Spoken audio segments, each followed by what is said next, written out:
정기검진을 얼마나 자주 받으세요? 부지런한 분이라면 1년에 한두 번 정도는 병원에 가시겠죠?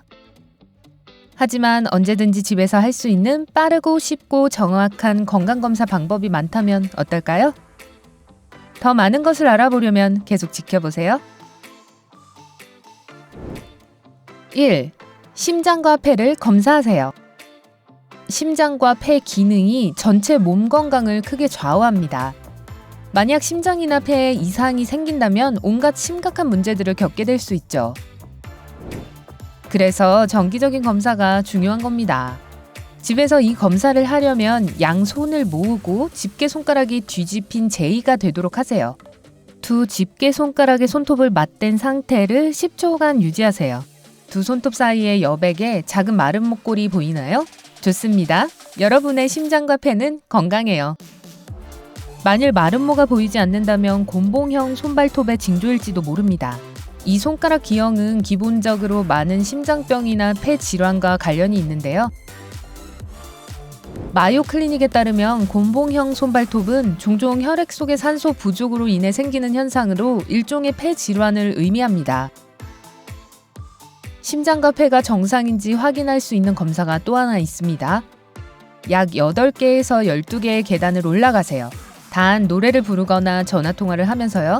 만약 12번째 계단에 도착했을 때쯤 심장이 가슴에서 튀어나올 것 같고 숨을 고를 수가 없다면 심장이나 폐가 무리하고 있을지도 모른다는 경고 신호입니다. 그러니 주저하지 말고 병원에 가세요. 의사는 문제가 정확히 무엇인지 알려주고 건강을 회복하도록 도와줄 거예요. 2. 뇌 건강을 확인하세요. 뇌 기능의 작은 결함은 발견하기 어려운 경우도 있고 시간이 지나면서 점점 더 심각해지기 때문에 정말 위험합니다. 다행히도 교토대학 의학대학원의 전문가들은 정확히 무엇을 해야 하는지 알고 있죠. 그들의 연구에 따르면 한 다리로 균형을 잡는 능력으로 뇌 건강을 확인할 수 있다고 합니다. 한 다리를 들고 올린 다리의 무릎이 엉덩이와 일직선이 되도록 하기만 하면 됩니다. 이대로 20초간 유지하세요.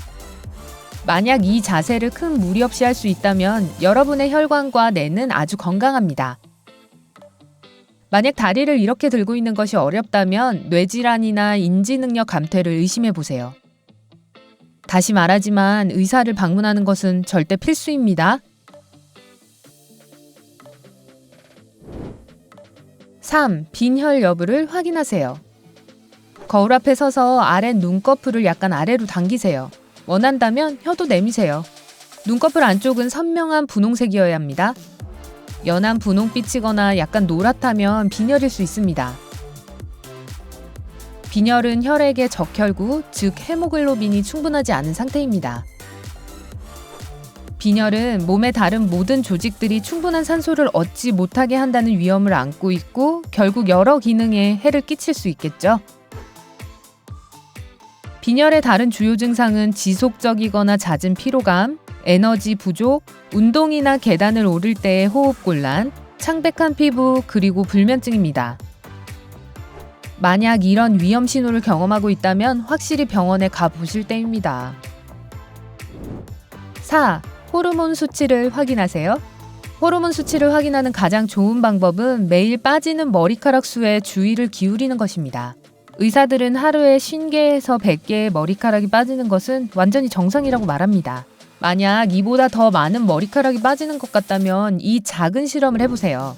우선 머리카락이 깨끗하고 마른 상태인지 확인하세요. 이제 머리카락 몇 가닥을 잡고 살짝 잡아당겨 보세요. 만약 손가락에 2-3가닥이 빠져 있다면 걱정할 필요가 없습니다. 여러분의 호르몬은 극히 정상입니다. 더 많은 머리카락이 빠졌다면 이제 머리카락과 두피 전문가를 만나봐야 할 때가 아닌가 싶네요. 탈모의 원인은 다양합니다. 스트레스, 잘못된 머리 관리, 그리고 심각한 건강 문제를 포함하죠. 호르몬 불균형이 여기에서도 큰 역할을 해서 머리카락을 훨씬 더 가늘고 약하게 만들죠. 이 증상을 무시하지 말고 반드시 필요한 조치를 취하세요. 5. 신경을 체크하세요. 가장 흔한 신경 질환 중 하나는 손목 터널 증후군입니다. 손목에 신경이 수축되면서 손과 손가락에 통증이 생기죠. 이 증세는 예술가, 오토바이 운전자, 그리고 컴퓨터 타이핑을 많이 하는 사무직 회사원들 사이에서 흔히 볼 수 있습니다. 직접 확인하려면 먼저 두 팔을 올려서 얼굴 앞에서 두 주먹을 쥐어보세요. 손목이 여러분을 향해야 합니다. 이제 손끝을 손바닥에 닿도록 하고 이 자세를 약 1분간 유지하세요. 긴장감, 통증 혹은 불쾌한 저림이 느껴진다면 손목 터널 증후군이 있을 수도 있습니다. 만약 여러분이 이 경우에 해당되신다면 정말 최대한 빨리 병원에 가셔야 합니다. 손목 터널 증후군은 시간이 지날수록 악화되기 때문에 초기 단계에 적절한 진단을 받는 것이 큰 차이를 만들 수 있습니다. 6. 혈당을 확인하세요. 높은 혈당은 절대 좋은 징조가 아니죠. 이로 인해 발생할 수 있는 가장 위험한 질환은 당뇨성 신경병증입니다. 이 증상은 높은 혈당이 몸의 신경을 손상시키기 시작하면서 발생하는데요. 보통 발과 다리에 생깁니다. 혈당 수치를 확인하려면 연필과 도와줄 사람이 필요할 거예요. 친구에게 연필의 뾰족한 부분과 지우개 부분을 발과 발가락에 대라고 하세요. 느낌이 어떤지 집중하면서 한 가지 간단한 질문에 답하세요. 연필을 쳐다보지 않고 어느 쪽이 닿는지 알 수 있나요? 만약 그것이 식은 죽 먹기라면 당뇨성 신경병증을 걱정할 필요가 없습니다. 하지만 연필의 양쪽 끝이 닿을 때 어떤 차이도 느끼지 못한다면 발에 있는 신경 끝부분이 제대로 작용하지 않는다는 뜻이죠. 이런 충격적인 증상 외에도 당뇨성 신경병증은 다리와 발의 통증과 무감각, 더불어 소화 문제로도 이어집니다. 그러니 당연히 초기에 치료를 시작할수록 더 좋죠. 7. 동맥을 확인하세요. 등을 대고 누워서 다리를 45도 각도로 올리고 이 자세를 1, 2분 정도 유지하세요. 시간이 다 되면 발과 발가락의 색깔을 자세히 살펴보세요. 창백한가요? 혹시 하얀가요? 만약 그렇다면 순환기에 문제가 있어 동맥을 좁게 만들고 그래서 다리로 가는 혈류를 줄이고 있는지도 모릅니다. 의학계에서는 이러한 증상을 말초동맥 질환이라고 하는데요. 때로는 한쪽 다리에만 나타나기도 합니다. 그래서 만약 한쪽 또는 양쪽 다리가 창백해진다면 몇 가지 질문을 더 드릴게요. 다리가 쉽게 저리거나 힘이 빠지나요? 가끔 걷기가 어렵나요? 만약 대답이 대부분 예라면 반드시 가능한 한 빨리 의사에게 가보셔야 합니다. 마요 클리닉에 따르면 말초동맥 질환은 아테롬성 동맥 경화증의 징후일 수 있고 심장과 뇌로 가는 혈류를 감소시키는 것으로 알려져 있습니다.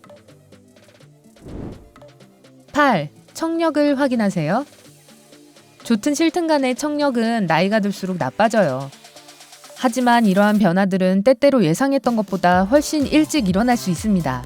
청력이 여전히 좋은지를 확인하려면 조용한 방으로 들어가서 엄지손가락으로 다른 네 손가락을 부드럽게 문지르세요. 먼저 귀 가까이에서 이렇게 손을 움직입니다.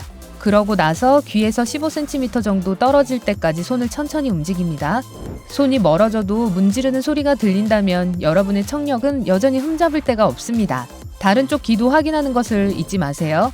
물론 만약 손을 더 멀리 움직일수록 잘 들리지 않는다면 꼭 의사와 상담하시면서 청력 손실이 일어나고 있는지를 확인해 보세요. 정말 빠르고 쉬운 방법들이네요. 다른 정확한 검사법을 알고 계신다고요? 댓글에 적어서 모두 볼 수 있게 해주세요. 이 비디오에 좋아요를 주는 것을 잊지 말고 친구들과 공유하고 구독을 클릭하여 삶의 밝은 면에 머무르세요.